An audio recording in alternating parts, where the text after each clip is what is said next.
Hello, I'm Sergeant Chandler with the Public Information Office of the Sacramento Police Department. This incident briefing will provide you with information about an incident that recently occurred in our city.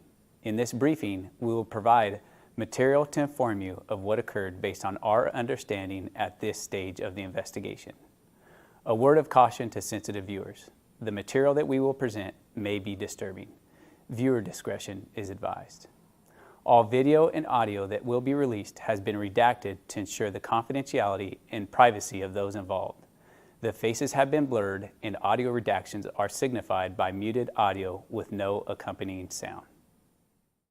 On Sunday, January 6, 2019, shortly after 2 a.m., a Sacramento Police Department uniformed patrol officer was driving a marked police vehicle in the area of Vallejo Way and 5th Street.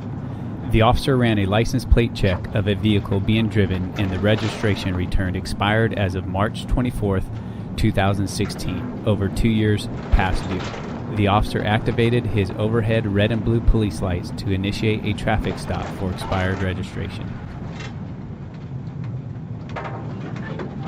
The driver of the vehicle failed to initially pull over, and the officer utilized his siren multiple times in an attempt to gain compliance.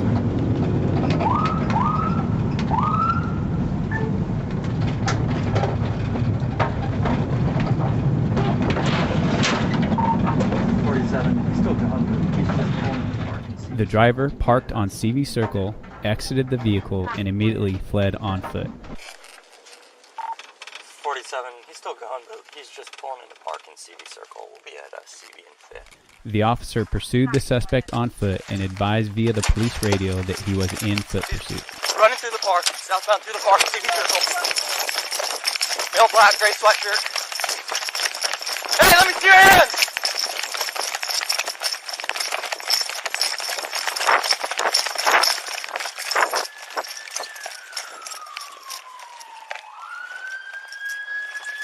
Coming back northbound.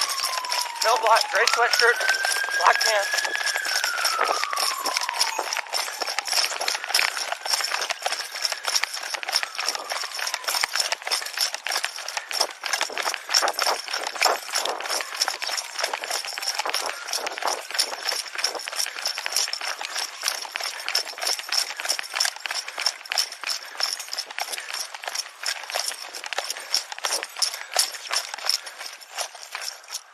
Hands.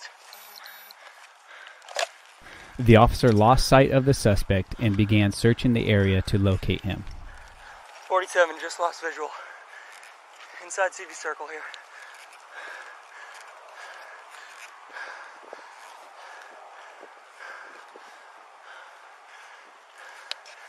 Looks like I'm at number.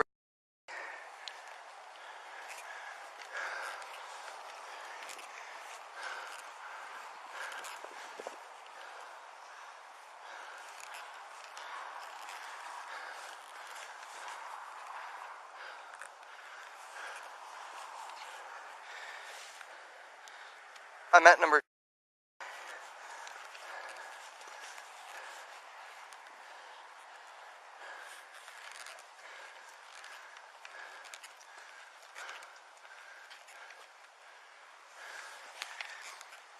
Male black, approximately 6 foot, gray shirt, black pants. While searching the area, the officer found the suspect hiding and gave him commands.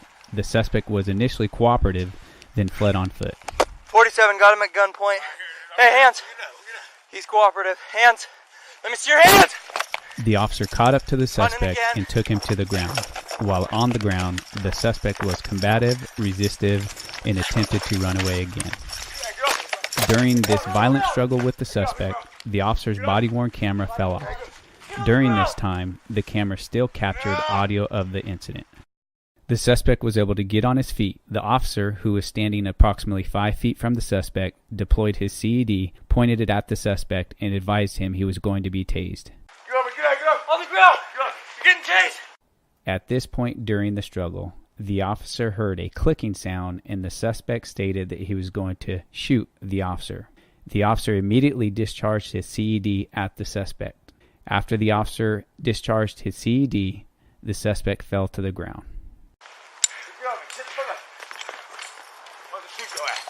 Where's the shoot you right now?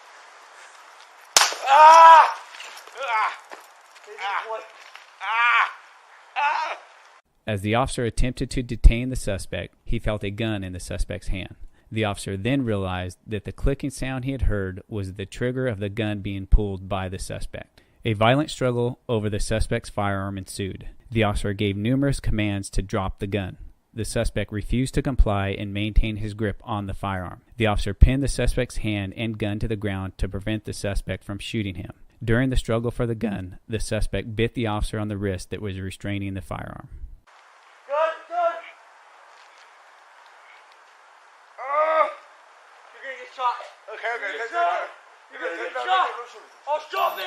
Okay, Drop it. Stop. Drop the gun. Get off me, bro. Drop the gun. Yes, I will. You better get on me, bro. You're getting shot. Okay, don't shoot me, bro. Drop the gun. You have a gun on me, bro. Drop the gun.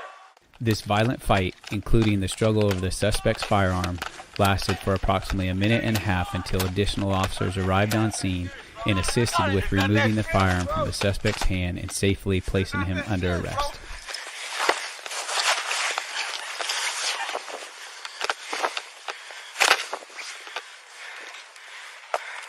Units are with me. All right, bro.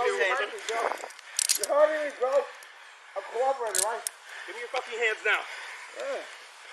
I'm ready. I can't breathe before you have a help. If you get off my arm, I can let you have an arm. Give him your arm now. Please, man.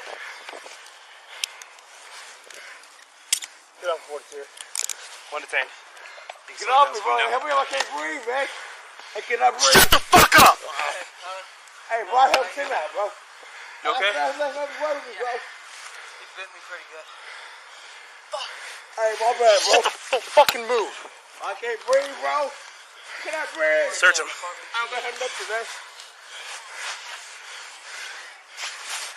I don't have nothing, bro. Help me out, bro. Let me breathe, bro. How can I breathe? Taser deploy go out? Not sure. I don't know where it is. It's alright, don't worry about it. 42, the taser was deployed. Code for the beeper.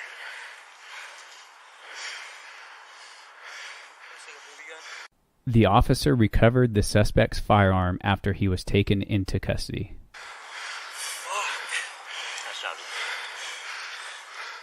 Officers requested fire to respond to provide medical aid for the officer and suspect. The officer sustained minor injuries from the suspect during this incident. He was transported to a local area hospital and released after being treated.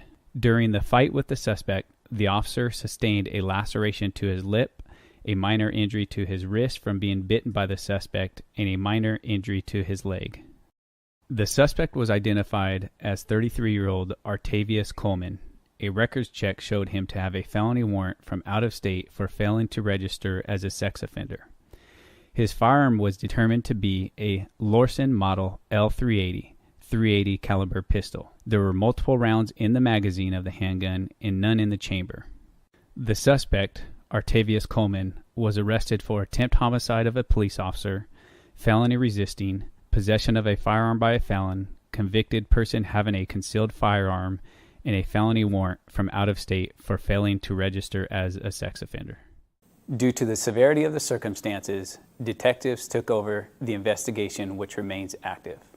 Our police department recognizes the significance of this incident and the impact it has on our community. The danger posed to the officer and our community during this crime was significant, and we realized this could have been much more tragic. We are grateful that no one was seriously injured.